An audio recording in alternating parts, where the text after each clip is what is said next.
ஒரு வங்கி கணக்கை ஆரம்பிக்க ஒருவர் தன்னுடைய ஆதார் எண்ணை வங்கி அதிகாரிக்கு கட்டாயம் கொடுத்தாகணுமா? ஒரு சேமிப்பு கணக்கு ஆரம்பிக்க நீங்கள் ஒரு வங்கி கிளைக்கு போகிறீங்க. கணக்கை ஆரம்பிக்க ஆதார் எண் கட்டாயம் தேவை. ஸோ உங்கள் ஆதார் அட்டையை கொடுங்கன்னு வங்கி அதிகாரி வற்புறுத்துகிறார். ஆதார் எண்ணை துஷ்பிரயோகம் செய்து நாட்டில் பல மோசடிகள் நடந்து வருவது பற்றி உங்களுக்கு தெரியும். அட்டையை கொடுத்தா ஆட்டையை போட்டுருவாங்களோன்னு பயப்படுறீங்க. ஸோ $1,000,000 கேள்வி. கணக்கை ஆரம்பிக்க ஆதார் எண் கம்பல்சரி என்று வங்கி அதிகாரி சொல்வது சரியா தவறா? வாங்க டிஸ்கஸ் பண்ணுவோம்.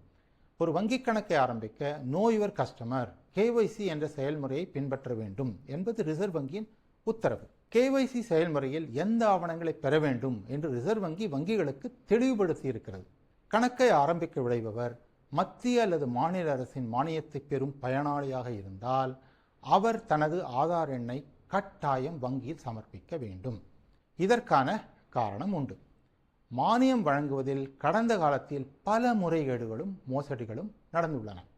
அவற்றை தடுத்து பயனாளிகளை சரியாக அடையாளம் காண தனித்துவமான ஆதார் எண் உதவுகிறது. அதனால்தான் மானியம் பெறுபவர்கள் ஆதார் எண்ணை வங்கிக்கு சமர்ப்பிக்க வேண்டும் என்கிற விதி.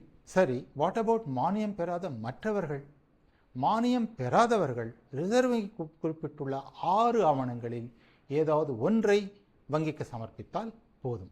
பாஸ்போர்ட், ஓட்டுநர் உரிமம், வாக்காளர் அட்டை, MG நரேகா திட்டத்தில் பணி செய்பவரின் அடையாள அட்டை, தேசிய மக்கள் தொகை பதிவேடு வழங்கிய கடிதம் மற்றும் ஆதார் எண் இருப்பதற்கான சான்று. முதல் 5 ஆவணங்களில் ஏதாவது ஒன்று உங்களிடம் இருந்தால் அதை வங்கியில் சமர்ப்பிக்கலாம். ஆதார் பற்றி யோசிக்க வேண்டிய அவசியம் இல்லை. ஒருவேளை இந்த 5 ஆவணங்களில் எதுவும் உங்களிடம் இல்லாத பட்சத்தில் 6வது ஆவணத்தை சமர்ப்பிக்கலாம். 6வது ஆவணம் என்ன? உங்கள் வசம் ஆதார் எண் இருக்கிறது என்பதை நிரூபிக்கும் ஒரு சான்று. அந்த சான்றுகள் யாவை? ஆதார் அட்டை. அட்டையில் தான் ஆதார் எண் இருக்கே, அதை கொடுத்தா போதுமே. ஆதார் அட்டையை கொடுக்கத்தான் விருப்பம் இல்லையா சார், வேறு சான்றுகள் இருக்கா? இது உங்கள் கேள்வி. என்பதில் கண்டிப்பாக இருக்கு. மறைக்கப்பட்ட ஆதார்.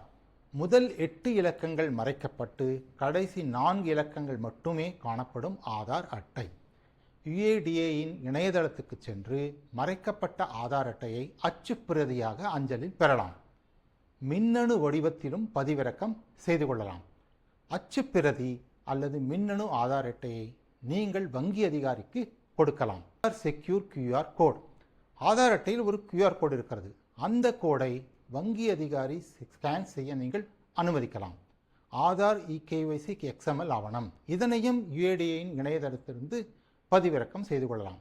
இந்த மென்பொருள் ஆவணத்தை வங்கி அதிகாரியுடன் நீங்கள் பகிர்ந்து கொள்ளலாம். மறைக்கப்பட்ட ஆதார் அட்டை, ஸ்கேன் செய்யப்பட்ட QR கோட், XML ஆவணம். இந்த மூன்றிலும் உங்கள் முழு ஆதார் எண் தெரிய வராது.